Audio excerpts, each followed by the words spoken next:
Get ready for the dictation. November 1981. English Senior. 5 seconds. Start. Mr. Speaker, sir. Coming to the budget estimates, I am not going to deal at length with the amounts allotted to various departments.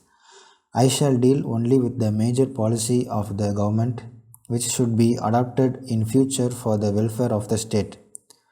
In the sphere of education, which could be put down under three categories, namely college education, school education, and primary education, there is shortage of teachers even as we have with regard to food and cloth. It is the case so far as secondary grade trained teachers are concerned. In order that there may not be any shortage of teachers and to get over this situation, I suggest that the minimum salary for teachers should be raised from the present level. Along with the shortage of teachers, we also see there is insufficient equipment by way of building accommodation also. A suggestion has been made by some honorable members that the number of pupils to be managed by one teacher should be increased. I think the better course would be to introduce the shift system so that another shift of boys might also receive education without constructing new buildings.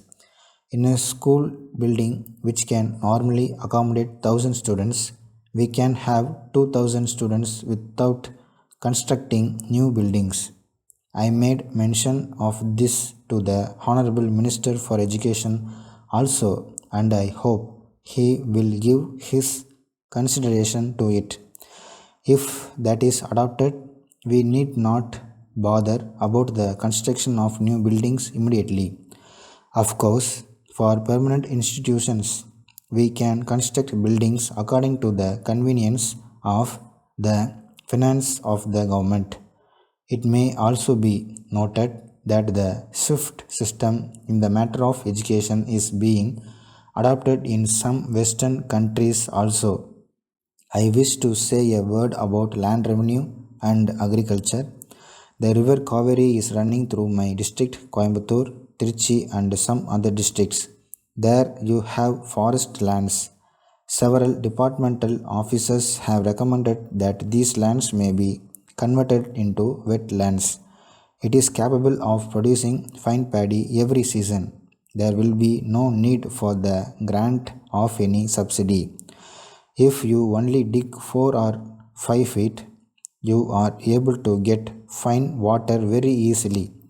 I strongly recommend to government that this may be considered immediately so that more than 10,000 acres may be brought under cultivation as wetlands. I am sorry to say that the health of the people does not receive as much attention as it ought to. Sir, at present we find that the medical department seems to be an agent for distribution of foreign medicines. They recommend foreign medicines to everybody without taking into consideration their capacity to buy. I do not blame them for it. I do not mean to suggest that the Western system of medicine is bad. We can have that system for certain special branches of treatment. For general medical treatment, people can adopt our own Indian systems, which will be more useful and economical than foreign medicines and will be suited to conditions in our state. So far as food is concerned, whatever inducement you may offer by way of bonus to speed up procurement, it does not solve the question of food. We must see that we are self sufficient in the matter of food and we should not go about seeking food later on.